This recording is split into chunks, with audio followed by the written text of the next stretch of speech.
Good evening. Welcome to South Asia Newsline. I'm Surbhi Sharma. Here are the top stories we are tracking for you on Wednesday, the 6th of February. Swine flu claims 14 lives in India's northern Punjab province.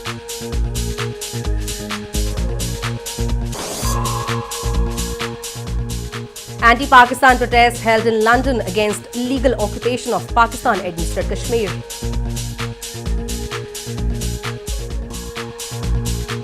And US President ties troop withdrawals in Afghanistan to progress in peace talks.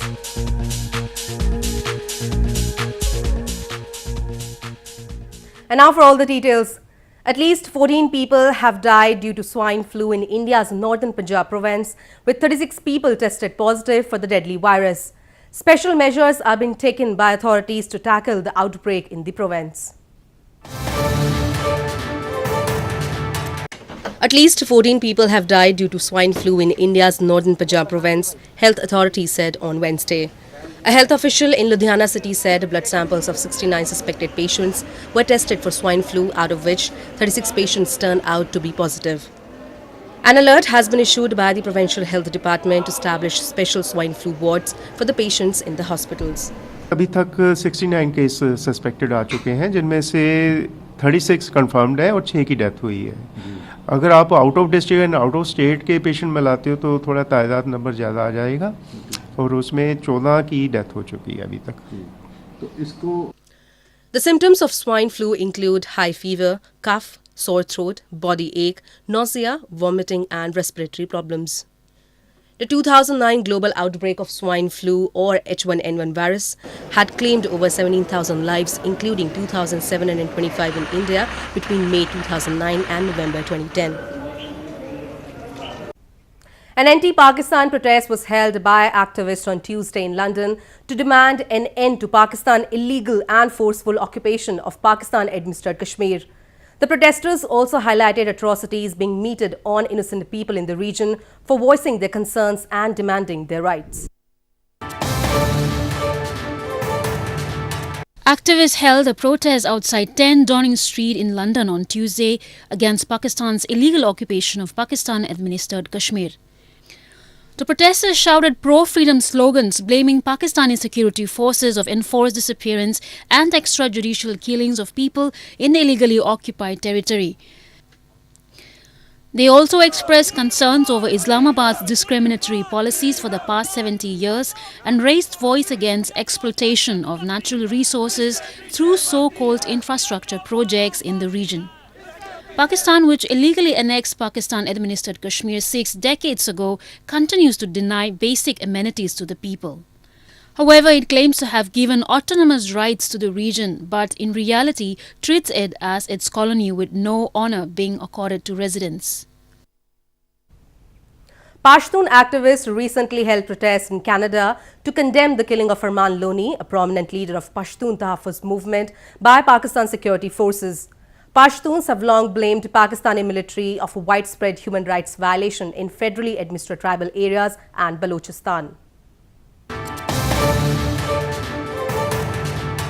The Pashtun Council Canada recently held protests in Canada's Mississauga city to condemn the killing of Arman Loni, a prominent member of the Pashtun movement. Arman Loni, a human rights activist and a leader of Pashtun Tahaffuz movement, was killed on Saturday in Balochistan region as police tried to break up a 4-day demonstration against forced evictions. The protesters in Canada also highlighted the injustice done to thousands of Pashtuns by the Pakistani establishment, which continues to arrest innocent people and put them in detention centers. Baloch, Sindhi and other activists also joined the protest to show their solidarity to the Pashtun community. We progressive people, progressive Pashtuns from Afghanistan, from Pakistan, from India, from Canada, are here today to demand an international inquiry for such atrocities. Pashtun Tahaffuz movement started a year ago with a number of young individuals gathering together to demand the release of missing Pashtuns.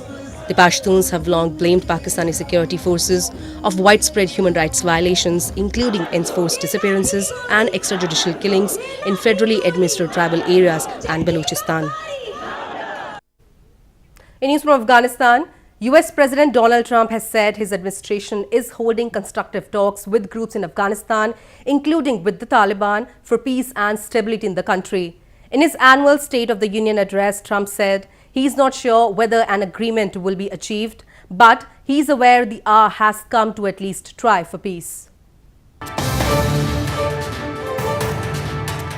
US President Donald Trump on Tuesday said his administration is holding constructive talks with groups in Afghanistan, including the Taliban, and would be able to reduce the US troop presence and focus on counter-terrorism as it makes progress.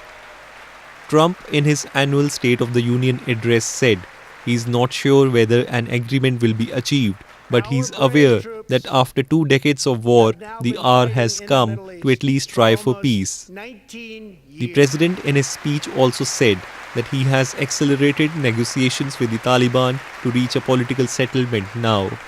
In Afghanistan, my administration is holding constructive talks with a number of Afghan groups, including the Taliban.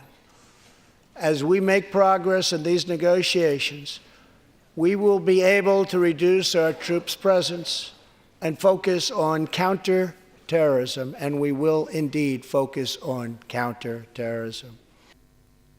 Trump's remarks come a week after he announced he would bring American troops home if a peace deal was reached to end 17 years of war in Afghanistan.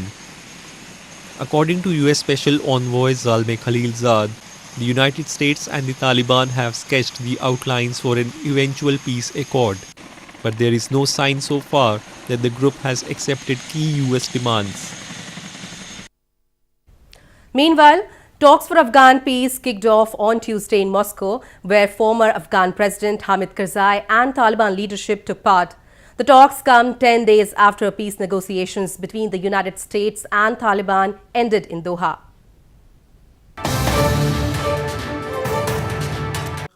Taliban Afghan talks kicked off in Russia's Moscow city on Tuesday with the attendance of the Afghanistan's former president Hamid Karzai and Taliban leadership. The talks were panned by the Afghan government as a betrayal, and Russian authorities shunned attendance in a top level. The talks come 10 days after peace negotiations between the United States and the Taliban ended in Doha. We had a good gathering of Afghans today. A very good meeting, and officially we'll be talking later on.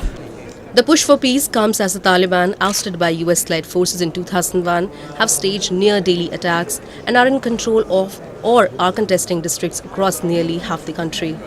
Meanwhile, Afghan President Ashraf Ghani has said the Afghan politicians attending the Moscow talks have no executive authorities and are not officially representing Afghanistan, local media reported.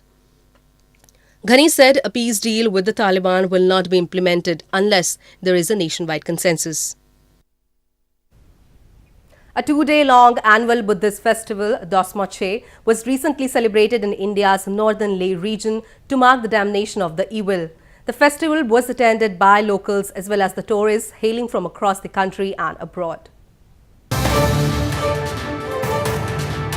Scores of tourists and locals recently gathered in Himalayan desert town of Leh in India's northern Jammu and Kashmir province to take part in the celebrations of an annual Buddhist festival, Dosmoche. The 2-day-long festival is celebrated in the courtyard of Leh Palace to mark the damnation of the evil. During the festival, Buddhist monks prepare offerings to bind evil, hungry ghosts and protect humanity from natural disasters. They also play music, perform famous mass dance and pray for happiness and prosperity in the whole world. आज हम celebrate कर रहे हैं दोस्मोचे, जो कि बहुत काफ़ी दूर जगह से लोग आते हैं इसको देखने के लिए। दोस्मोचे का मान्यता ये रखता है कि संसार में और हर कहीं अपने देश में, भारत में, हर संसार में ना किसी को कोई एपिडेमिक, ना कोई बीमारियों से बचे और पूरा संसार में सुख और शांति का माहौल रहे। Tourists from across the world visit the Himalayan desert to explore the raw beauty of the region and witness the famous mask dance, which is one of the key attractions of the festival. This festival is celebrated every year at the start of the Tibetan New Year in the month of February. A group of 7 Indian artists has worked with discarded materials to produce replicas of the 7 wonders of the world in New Delhi. As part of Indian government's Clean India initiative that began last year, the artists used scrap from poles to pipes, iron bars, spare car parts to create the masterpieces. A group of 7 artists has come together to create replicas of 7 wonders of the world in Indian capital New Delhi. The South Delhi Municipal Corporation or SDMC has converted a landfill site into a park to house the replicas.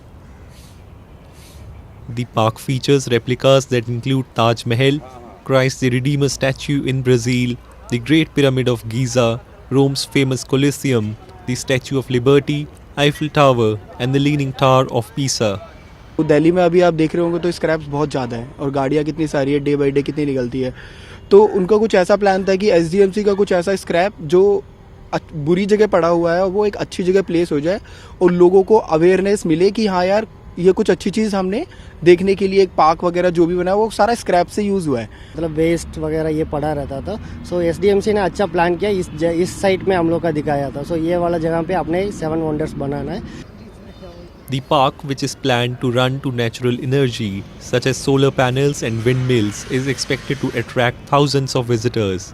The initiative is part of Indian government's Clean India project, aimed to incorporate work with and create an awareness of discarded materials in the city. The fish sellers in India's northern Jammu and Kashmir province have been witnessing a surge in demand for traditional dry fish, hogared as temperatures drop further in the valley. The fish arrives in the market shortly after winter sets in and stays till the month of April.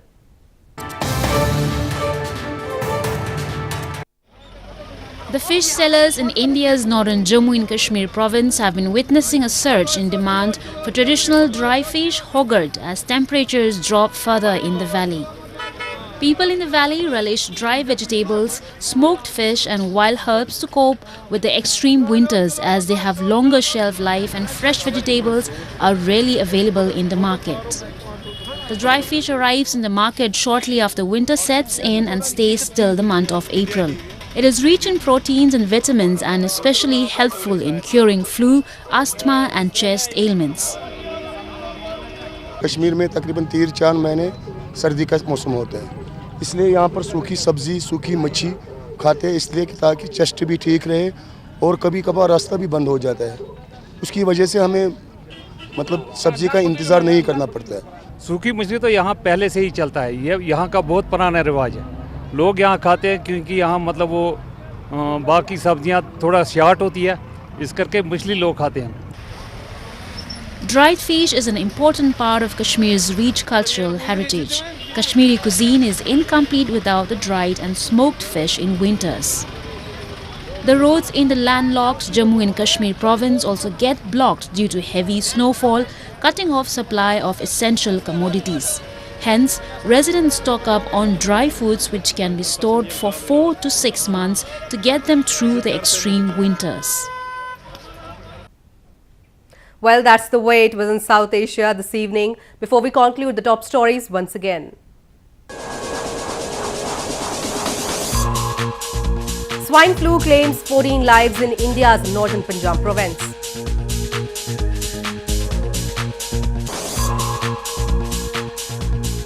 Anti-Pakistan protests held in London against illegal occupation of Pakistan-administered Kashmir.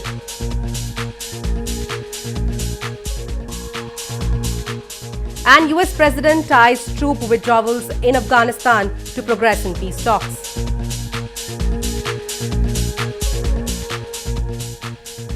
Now our viewers can watch the show on SouthAsiaNewsline.com. You can also visit us on Facebook.com/SAsiaNewsline and follow us on Twitter @SAsiaNewsline. That's all in tonight's edition. We will see you same time tomorrow. Good night.